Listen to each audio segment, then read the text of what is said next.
all you positive heads out there. It's so good to be back with all you beautiful reflections of the one source consciousness that creates and animates all things. If you're new to this podcast, of course, we are super happy to have you here, and we just ask that you bring an open mind and heart to your listening experience and to be prepared to explore vantage points that I'm convinced will help shift or solidify your current understanding of the ultimate nature of reality in a way that is extremely empowering. Speaking of exploring powerful perspectives, I would like to gift my book, The Golden Key, Modern Alchemy to Unlock Infinite Abundance to you at goldenkey.gift, where you can get the audio or ebook as my gift to you by using the code POSITIVEHEAD at checkout.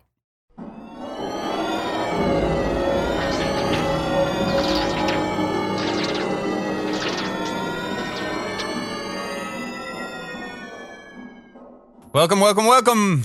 Back on the show. Hello, Dalien. Hi. Thanks for having me.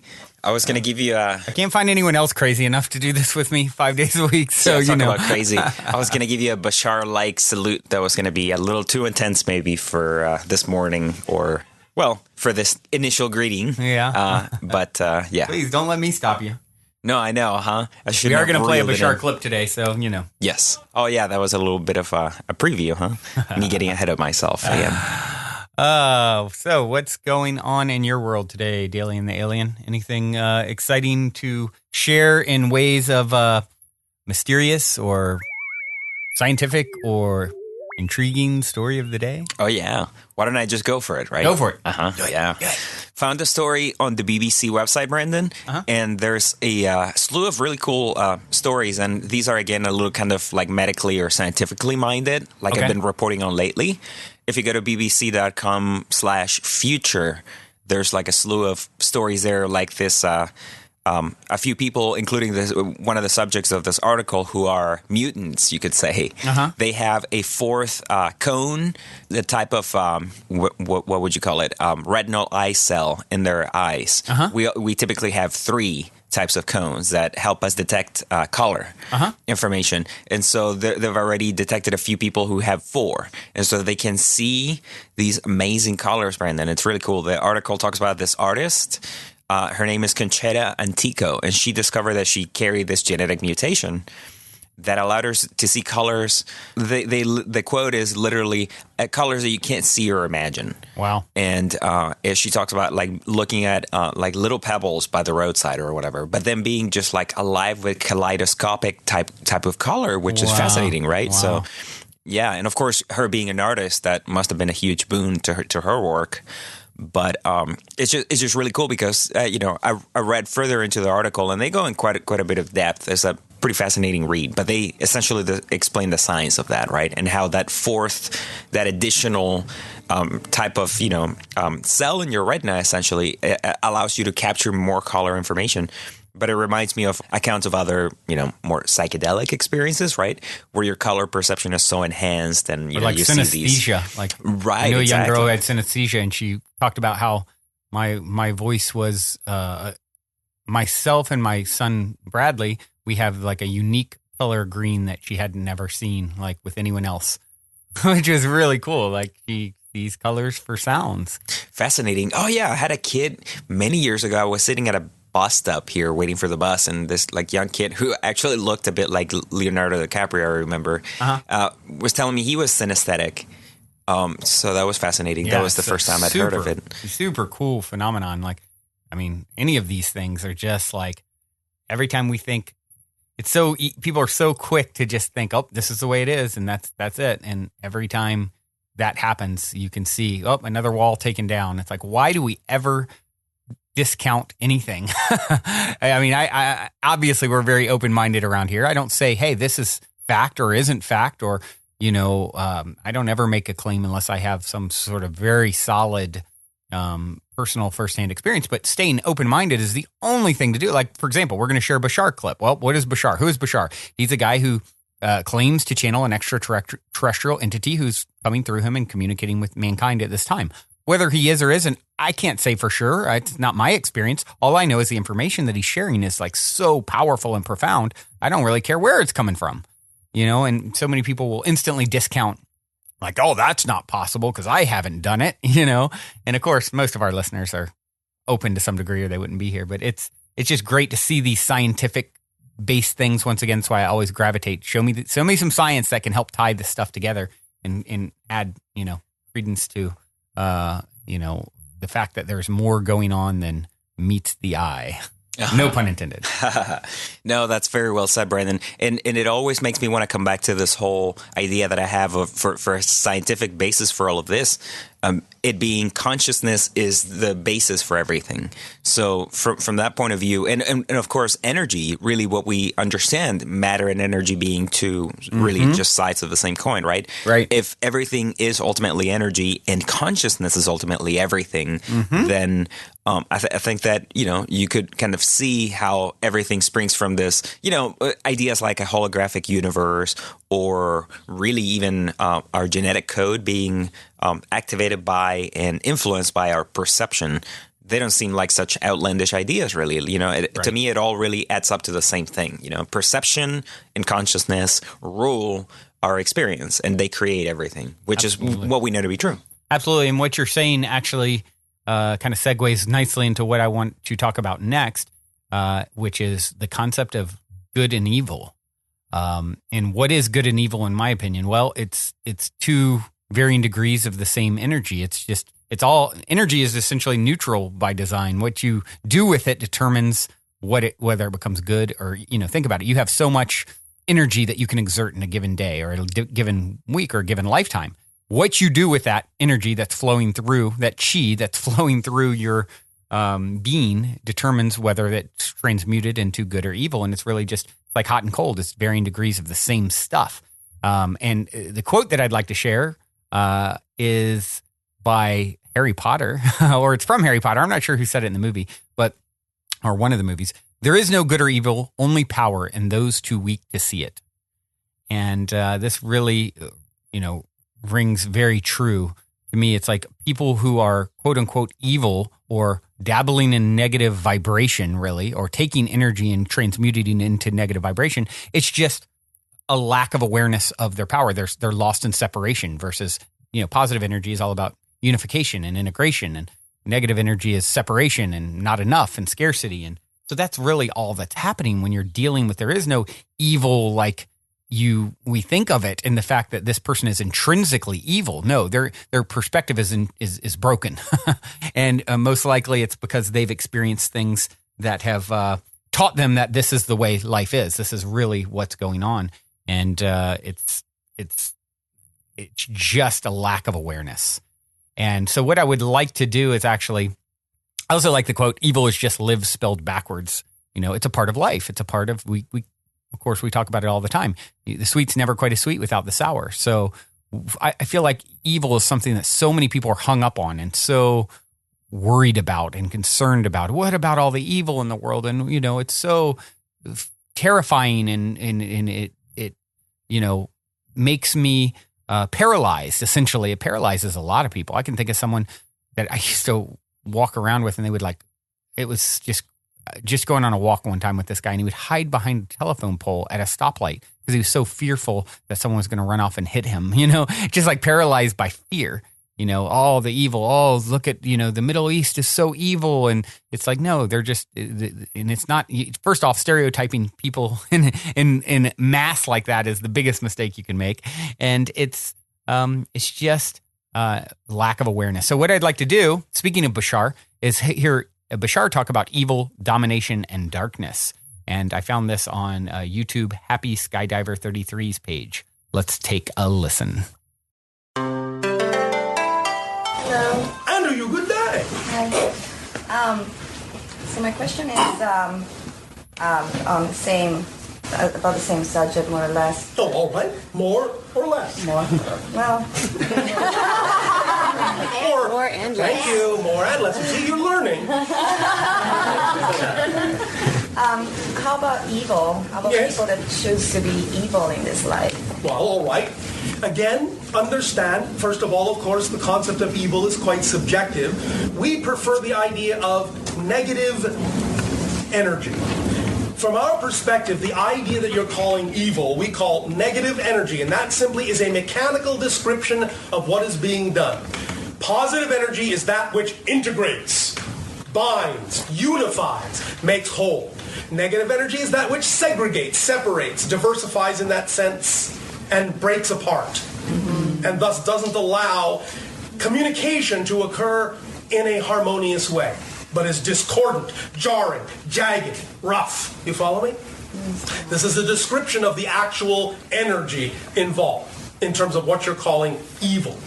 But the only reason that a being would choose to exhibit that kind of behavior, as we said, is because they themselves have been subjected to it somewhere along the line and have been taught that that's the only way to communicate, that that's the only way to relate to all that is. They are in fear, deep, deep, deep fear, and they feel powerless and disconnected from spirit. And in feeling powerless and experiencing the idea of powerlessness, it isn't that they are powerless, but in experiencing the idea of powerlessness, they then resort to the only thing they have at hand, and that is physical control, domination. They feel they are losing control, losing their grip, going down the drain. They're dying. They feel like they are dying. And believe me, you don't want to die alone. So you'll take as many people with you as you can. And if that means, in the only way you know how, through negative behavior and negative action, well, you'll lash out and you'll do that. Because it's an attempt to reconnect, but in the only way they've been taught how, negatively. That's what domination is. An attempt to reconnect with no positive tools. They don't know how. They only have negative tools. That's how they were brought up. But it's still an attempt to reconnect. If you understand that and can find that space in the being that can be reached, that can be loved unconditionally, that can be shown they are as valid a piece of creation as anyone, then maybe they'll be willing to let go of the fear, let go of the need for domination, and transform themselves from negative to positive. As you would say in your colloquial language, they will give up the job of being evil because it's simply no longer necessary. Here is the secret that people don't understand. Many people on your planet don't understand. When they feel like they are powerless and are trying to dominate in order to gain a sense of power, the issue really is, of course, is that's simply an expression of powerlessness, because the greatest power requires the lightest touch. If you truly have power, you hardly have to do anything to make things happen. The people that have to strain at it, force others, dominate others, are actually saying, I have no power at all.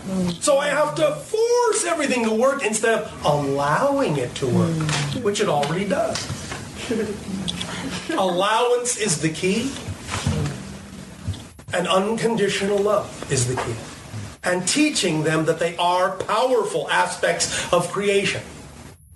So they don't have to be in fear and terror and feel disconnected and thus feel like the only way to reconnect is to dominate everything in their reach. Does that make some sense? Yeah, thank you. Thank you.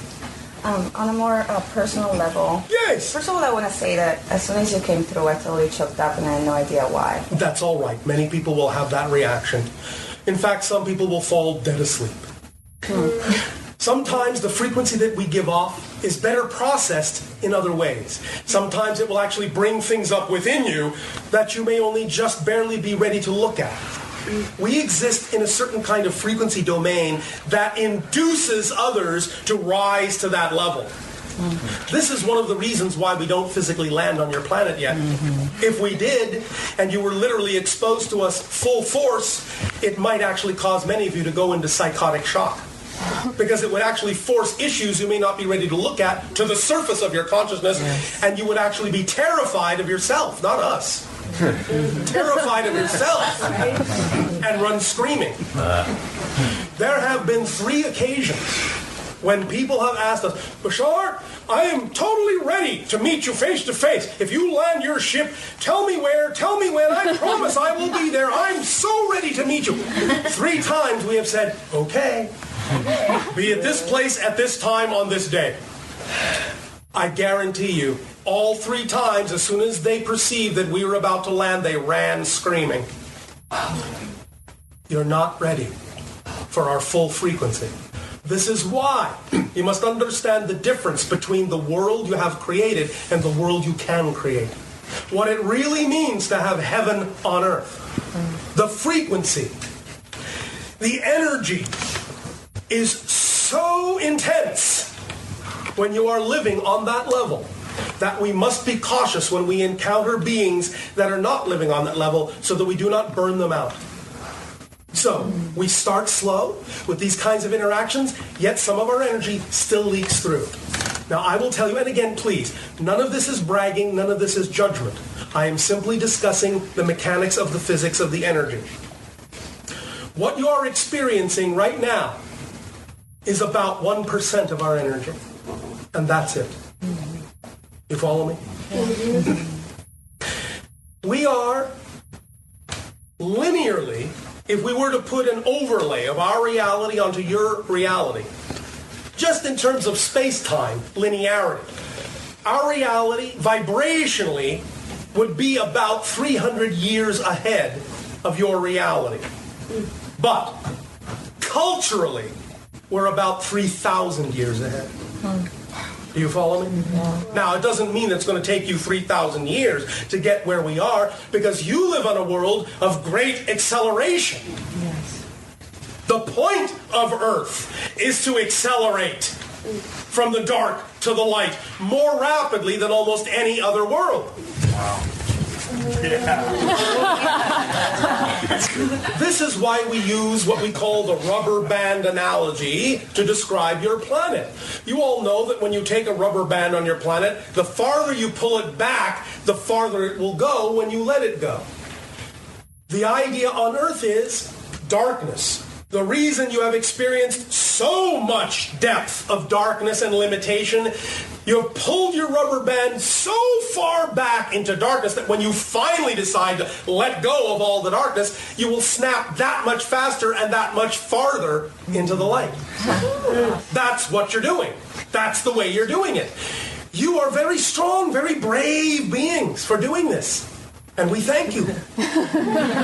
Because you are teaching many other planets valuable lessons of how to overcome almost anything. Euphemistically speaking, they look at you and what you've been capable of overcoming and transforming and say, well, if they can do that, this is nothing. You follow me? Yeah. Does this help? Yes. Yeah, thank you. Thank you. Before we continue on with today's episode, I'd like to take a quick moment to tell you about a podcast that is focused on answering the big questions in life called Stories of Impact. Did you know that there are researchers out there working daily to discover scientific evidence about how you can flourish? Join Tavia Gilbert as she shares and connects with compelling stories all about the ongoing scientific exploration of how to live better, and shares key discoveries of research grantees from the Templeton World Charity Foundation. I listened to an episode with Deepak Chopra where he discusses how human flourishing is intimately tied into our ability to tap into the flow state, which really resonates with me. As you know, if you have read my book, I wholeheartedly believe in the importance of focusing our flow. So to continue improving your physical and mental health, tune into new episodes the first and third Tuesday of the month by subscribing and listening wherever you get your podcast. And be sure to check out storiesofimpact.org. So yeah, as he says, he talks about it so eloquently. Evil is really just negative energy. As he said, kind of the same thing. Positive energy binds and integrates, negative separates. Most people lost in evil, they've just been taught this, subjected to it. They're in fear, deep, deep fear, and disconnected from source. So if you can see someone that's evil instead of this awful thing that needs to be destroyed and how dare they, and instead see them as deeply embedded in fear and disconnected, it's going to change your perspective on them in a way that is actually introduces the opportunity to heal or for them to heal, because of course they're going to show up in your story as a reflection in some way of you. So if you're looking at them, he talked about it. It's actually, and they're attempting to reconnect with no positive tools. And if you can understand that and can find the space in that being that can be loved unconditionally, then maybe you're going to see them let go of fear and domination and transform from negative to positive, because there's no more need. They're getting the connection that they're missing. You're just jumping right to it without all the judgment and separation that you create by judging their state. And I know this is so challenging for so many people, but it really is true. As he said, the greatest power requires a very light touch. If you can bring this light perspective to a dark person, what a gift. And I just absolutely love. It makes me think of the story, The Little Soul in the Sun. And I don't know if I've ever referenced it on the show or not.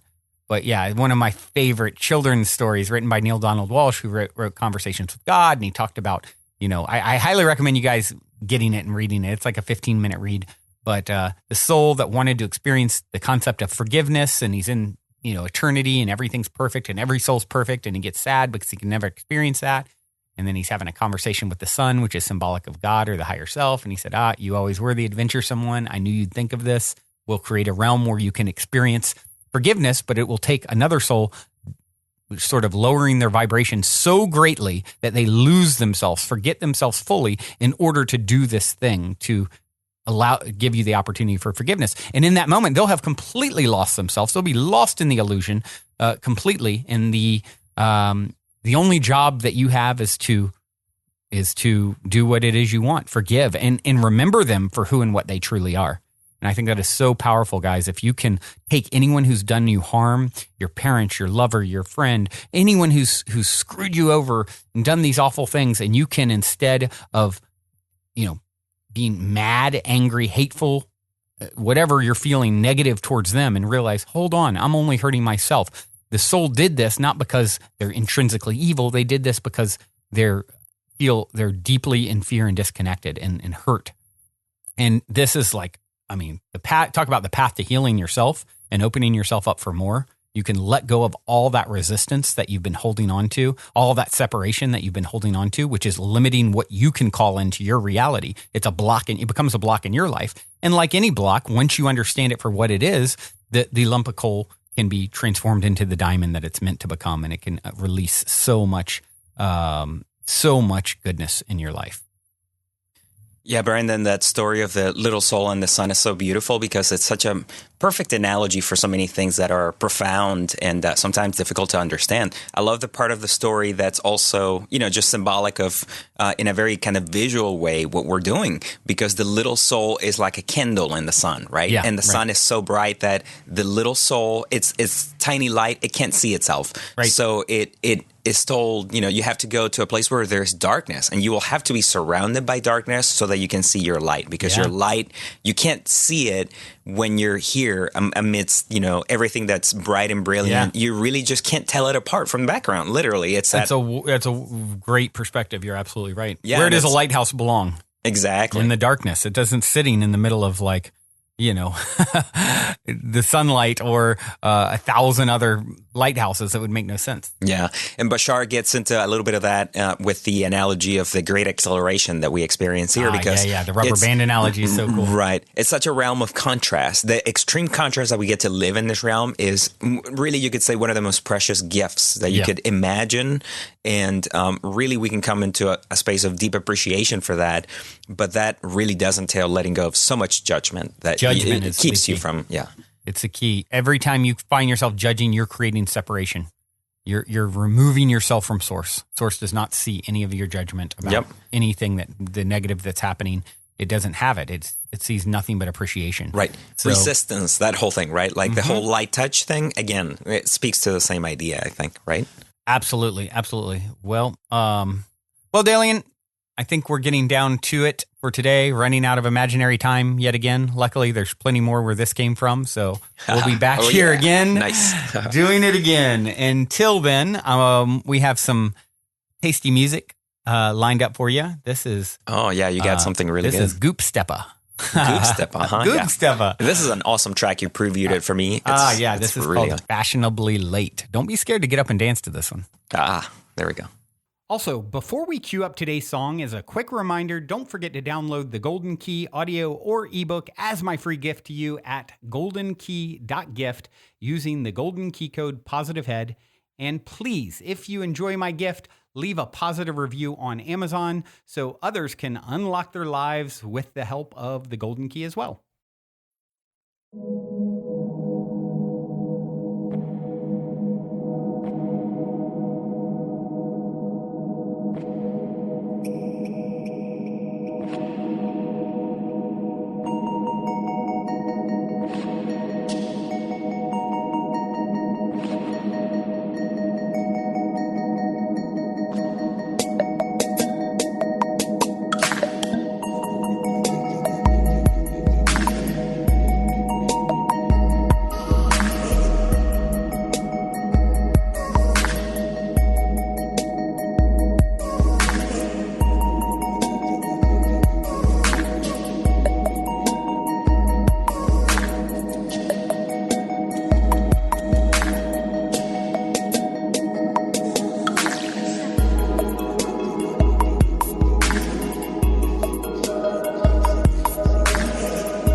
I've never been so satisfied.